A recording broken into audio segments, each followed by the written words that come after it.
Some people may love to hate it, but the Call of Duty franchise is successful for a reason. No other first-person shooter has the same flair for visual spectacle in its campaign, and few can match its utterly addictive multiplayer. While some of the same frustrating problems with the formula still exist, the overall package impresses. The game's campaign is full of amazing set pieces and great firefights, but most importantly, the multiplayer has been refined to be the best of the series.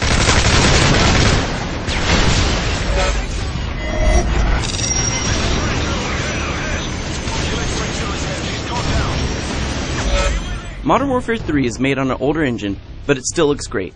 Sure, it's not among the very best out there nowadays, but a large amount of effects and visual madness is crammed onto the screen at any given time. Also, it still runs 60 frames per second, adding to the speed, precision, and silky feeling of the controls. Aside from the visual spectacle of the campaign, the menus and interface are basically the same, well laid out system we've seen before.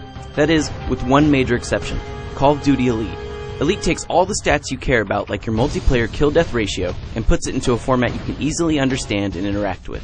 Whether or not you're paying for the more specialized services it offers, you can always check out your performance on past matches, see exactly where you were killed and who killed you, as well as compare loadouts and performance like accuracy. You can also look at pictures of maps with info on spawn points for various multiplayer game types, giving you the ability to think about strategies and planning. The sheer amount of available information makes Elite something I can spend far too much time with, and can definitely help you improve your game.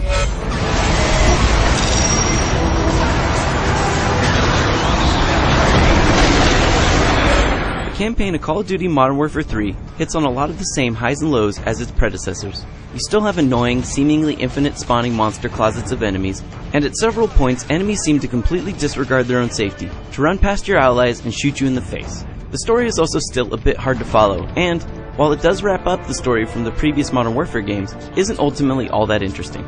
Moments of emotional weight didn't make me feel much of anything, since it was hard to feel sad about the death of one named soldier when I just watched hundreds of people die.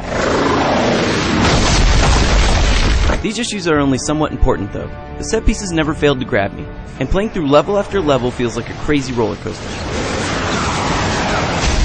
If single player is good, then Modern Warfare 3's multiplayer is fantastic. Like the other Call of Duty games before it, this entry sucks you in with its persistent leveling system and frantic combat. All of the 16 new levels are fun to play, and with a whole slew of new challenges to complete, rewards constantly pop up and keep you hooked with the next little endorphin release. No matter if I play for 5 minutes or 5 hours, multiplayer Modern Warfare 3 always feels like I'm accomplishing something. New modes like Kill Confirmed, where you only get credit for a kill by picking up a dead enemy's dog tag, help keep things from feeling like just more of the same. While Lone Wolf players still have free-for-all, Kill Confirmed encourages teamwork in ways Modern Warfare didn't previously have. Combine this with new private match modes, which you can tweak and customize yourself, as well as many returning favorites, and you have a multiplayer experience you can play for days on end. On top of the single multiplayer campaigns, extra time can be sunk into the cooperative Spec Ops mode. The mission mode from the previous Modern Warfare returns, with a whole new set of stages that challenge you in a variety of ways.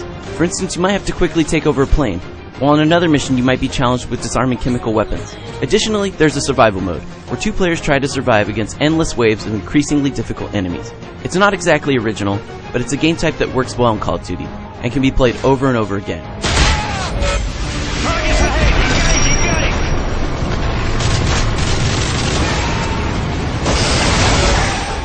Despite any flaws, Call of Duty Modern Warfare 3 takes the fantastic series we've come to love over the years and iterates on it with great success.